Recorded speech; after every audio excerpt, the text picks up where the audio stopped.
Assalamualaikum warahmatullahi wabarakatuh.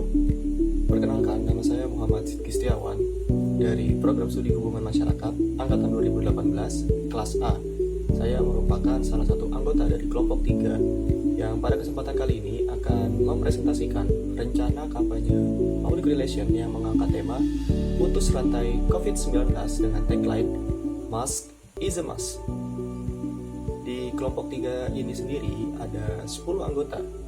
Di antaranya adalah Mala Hayati, Selvi Anggraini, Ahmad Fikri, Muhammad Hanafi Marpaung, Melani Nurhaliza, Yeni Kusuma Wardani, Catur Gustiananda, Muhammad Fikri, dan Alisa Wisnu.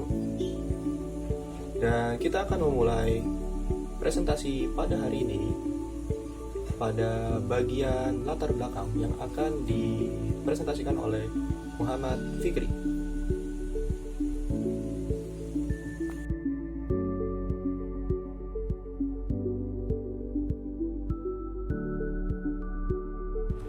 Baiklah, sekarang saya akan menjelaskan mengenai latar belakang.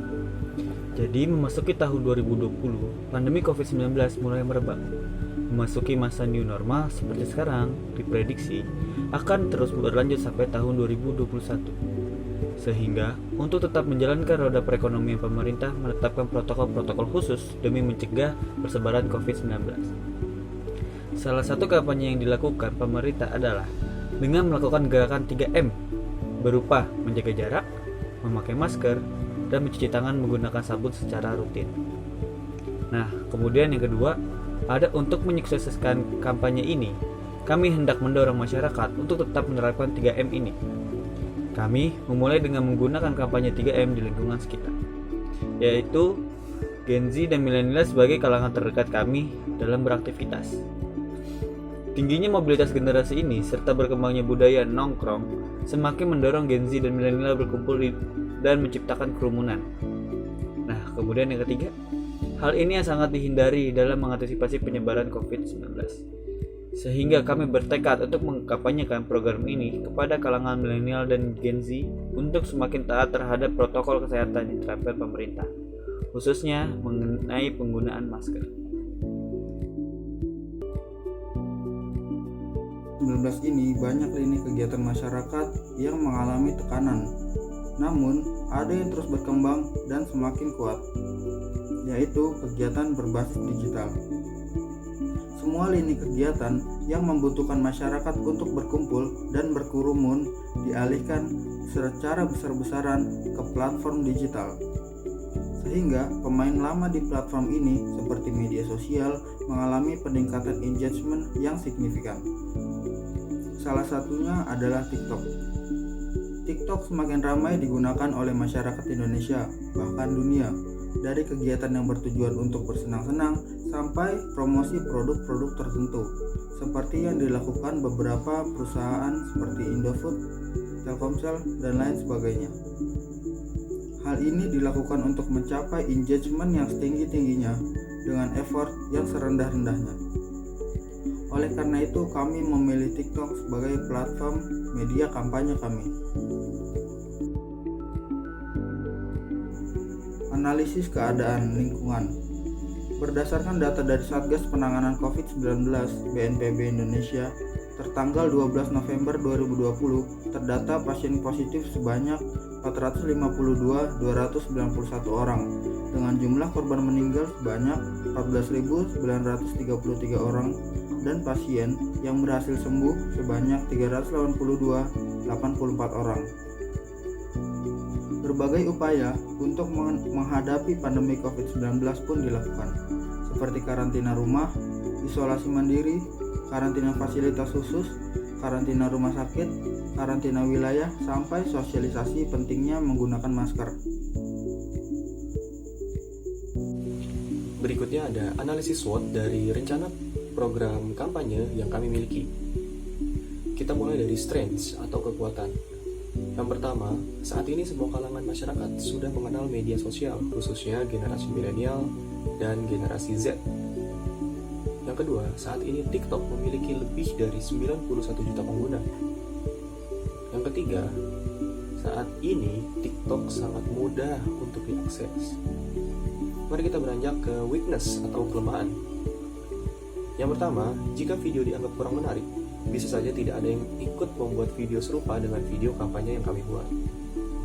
Selanjutnya, dibutuhkan gerakan atau video yang semenarik mungkin agar halayak mau mengikuti kampanye ini. Berikutnya, dibutuhkan publikasi tambahan ke berbagai media sosial lain, seperti Instagram agar mendapatkan viewers yang lebih banyak.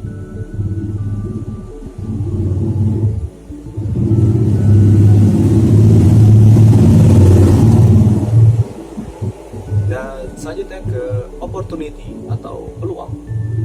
TikTok sedang digandrungi oleh para pengguna sosial media. Di tahun 2020 sampai 2021 awal ini, TikTok booming. Selanjutnya, video yang diunggah ke TikTok berpeluang untuk masuk menjadi trending atau for your page atau biasa disingkat menjadi FYP yang memungkinkan untuk menarik banyak penonton. Selanjutnya ada yang terakhir, threats atau ancaman. Ancaman yang akan muncul yaitu munculnya hate speech dari pihak-pihak yang bertentangan dengan kemunculan COVID-19 ini. Selanjutnya ada tujuan program kampanye. Kami kelompok 3 mempunyai tujuan untuk meningkatkan kesadaran para milenial dan Gen Z tentang pentingnya penggunaan masker bagi mereka walaupun di masa new normal ini. Kami mengharapkan lewat adanya kampanye penyuluhan ini bisa meningkatkan awareness mereka tentang pentingnya penggunaan masker karena demi diri mereka sendiri dan juga orang lain.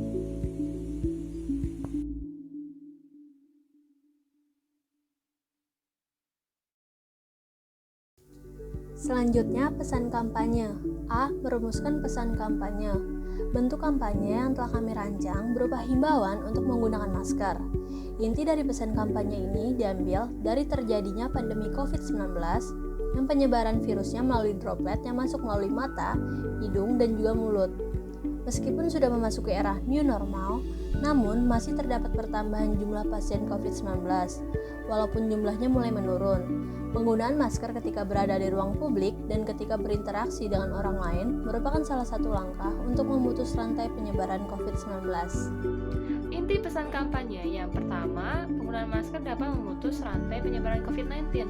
Yang kedua, penggunaan masker dapat melindungi diri kita dari paparan virus COVID-19. Dan yang ketiga, penggunaan masker dapat melindungi orang lain dari paparan virus COVID-19 yang mungkin saja berasal dari dalam tubuh kita.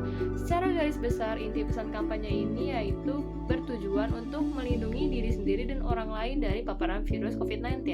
Sehingga inti pesan kampanye yang kami angkat menjadi tema kampanye kami yaitu putus rantai penyebaran COVID-19 dengan menggunakan masker. Tagline dan hashtag yang kami gunakan yaitu Mask is a must, yaitu masker adalah sebuah keharusan yang kami angkat menjadi sebuah hashtag yang kami sertakan pada setiap postingan TikTok dari akun masing-masing anggota tim. Sasaran kampanye yang kami rencanakan adalah masyarakat luas, baik pria maupun wanita usia 17-35 tahun yang terpaksa memiliki mobilitas di luar ruangan di masa new normal ini, yang juga merupakan generasi Z dan milenial yang juga merupakan pengguna sosial media TikTok, Instagram maupun media lainnya. Selanjutnya yaitu teori model kampanye komponensial. Jadi model kampanye ini mengambil komponen-komponen pokok yang terdapat dalam suatu proses pengiriman dan penerimaan pesan-pesan kampanye. Unsur-unsur yang terdapat di dalamnya meliputi sumber kampanye, saluran pesan, penerimaan kampanye, efek, dan umpan balik. Model ini lebih mudah diidentifikasi menggunakan pendekatan transmisi atau transmission approach ketimbang interaction approach. Alasannya adalah kampanye merupakan kegiatan komunikasi yang direncanakan, bersifat purposif, dan sedikit membuka peluang untuk saling bertukar informasi dengan halayak atau disebut juga interaktif. Pada model kampanye ini digambarkan bahwa sumber kampanye memiliki peran yang dominan. Ia secara aktif mengkonstruksi pesan yang ditujukan untuk menciptakan perubahan diri pada halayak. Pesan-pesan tersebut disampaikan melalui berbagai saluran komunikasi seperti media massa, media tradisional, atau saluran personal. Selanjutnya ada strategi dan taktik penerapan. Jadi dalam kampanye ini kami menggunakan teori model komponensial dengan memainkan peran campaign makers sebagai pihak yang dominan untuk mengkonstruksi pesan berupa video TikTok yang berisikan kampanye wajib menggunakan masker pada saat berkegiatan di luar rumah. Video ini diunggah melalui TikTok pribadi masing-masing anggota kelompok. Selain itu, kami juga mengajak khalayak untuk membuat video serupa dan mengunggahnya di media sosial agar semakin banyak khalayak yang menerima pesan dari kampanye ini. Rumusan strategi dan taktik kampanye yang kami gunakan adalah: yang pertama, menentukan hashtag yang akan digunakan dalam video kampanye melalui TikTok. Yang kedua adalah membuat video TikTok berisikan video dengan konsep yang kreatif namun sederhana dari tim konseptor dengan menggunakan lagu yang hits dan familiar serta hashtag kampanye Mask is a Must. Yang ketiga adalah mengunggah video tersebut ke akun media sosial TikTok masing-masing anggota kelompok dengan mencantumkan juga hashtag Mask is a Must. Yang keempat adalah mengkomunikasikan kepada followers mengenai pentingnya penggunaan masker di masa pandemi COVID-19 ini meskipun sudah masuk pada masa new normal. Baik, di sini saya akan menjelaskan tentang waktu pelaksanaan dan sumber daya manusia. Yang pertama itu waktu pelaksanaan kampanye ini akan berlangsung dimulai tanggal 23 Desember dan 24 Desember dengan mengunggah video melalui akun TikTok masing-masing anggota secara bergantian dengan waktu sesuai dengan prime time aplikasi TikTok, yaitu pukul 13.00 WIB dan 19.00 WIB, menggunakan konsep yang berbeda namun masih berhubungan dengan penggunaan masker serta hashtag Mask is a Must. Yang kedua itu ada sumber daya manusia. Ketua pelaksanaannya itu Muhammad Sidki Setiawan yang bertugas mengkoordinasikan, mengorganisasikan, dan bertanggung jawab terhadap seluruh kegiatan kelompok. Lalu ada sekretaris, yaitu Catur Gusti, bertugas mengolah segala kegiatan administrasi kelompok. Lalu ada tim konseptor, bertugas membuat konsep campaign menjadi sumber informasi utama, yaitu ada Selvi Anggraini, Yani Kusuma Wardani, serta Muhammad Fikri. Lalu ada tim desain dan editor video, bertugas membuat desain TikTok, membuat video dan mengeditnya, yaitu ada Melanie Nurhaliza, Ahmad Fikri, serta Muhammad Hanafi Marpaung. Lalu ada tim koordinator pelaksana, bertugas mengawasi postingan setiap anggota baik dari segi penjadwalan maupun isi konten, yaitu ada Malahiyati dan Alisa Wisnuwardani. Adapun beberapa metode evaluasi, yaitu yang pertama, menyatakan sebuah masalah, yang kedua, membeberkan semua permasalahan yang ada dari masalah besar hingga masalah kecil, yang ketiga, mengidentifikasi kategori utama atau penyebab masalah, yang keempat, menganalisis penyebab utama masalah itu bisa terjadi, yang kelima, susun temuan fakta secara sistematik dan informasi yang diperoleh, yang keenam, temukan fakta dan informasi yang ada dalam sebuah acara. Yang ketujuh, mengumpulkan semua pendapat sebagai kemungkinan solusi sebuah permasalahan. Yang kedelapan, menampung pendapat semua anggota yang ada dalam mencari sebuah solusi dari sebuah permasalahan yang ada. Evaluasi PR dilakukan untuk mencapai tujuan. Yang pertama, ada memperoleh masukan untuk perencanaan program kegiatan. Yang kedua, memperoleh berbagai bahan pertimbangan dalam rangka pengambilan keputusan layak atau tidak layak program PR untuk dilanjutkan. Yang ketiga, memperoleh masukan perbaikan program. Yang keempat, memperoleh masukan tentang hambatan program yang sedang dilaksanakan. Yang kelima, memperoleh masukan untuk perbaikan. Yang keenam, memperoleh rekomendasi dan pelaporan terhadap penyandang dana. Ya, selanjutnya ada evaluasi kampanye. Di dalam evaluasi kampanye ini terdapat 3 poin besar. Yang pertama ada evaluasi tahap persiapan. Di dalam evaluasi tahap persiapan ini ada penyusunan informasi yang disampaikan.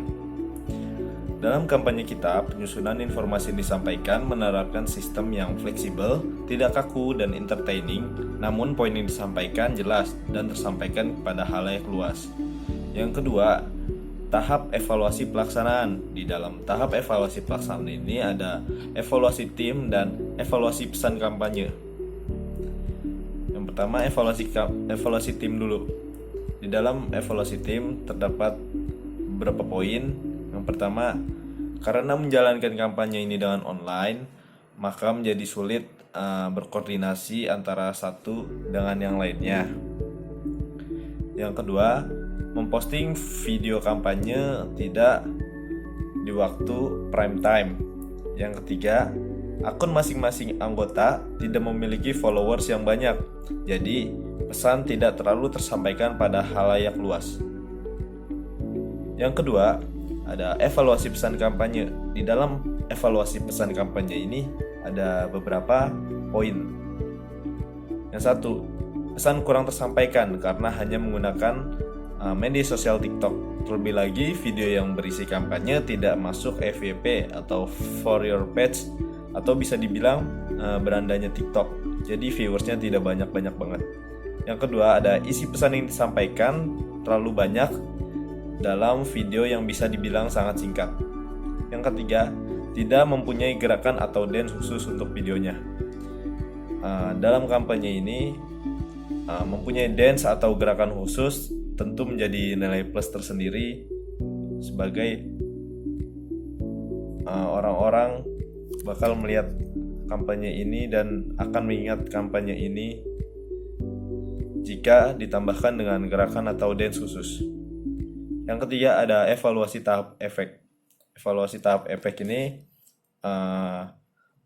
terdapat jumlah likes, followers, jumlah konten, dan respon halayak. Jumlah konten kita ada 10 video TikTok yang menghasilkan 1083 view, 78 like, dan 21 komentar dari 10 video TikTok yang telah kita buat. Terima kasih. Wassalamualaikum warahmatullahi wabarakatuh.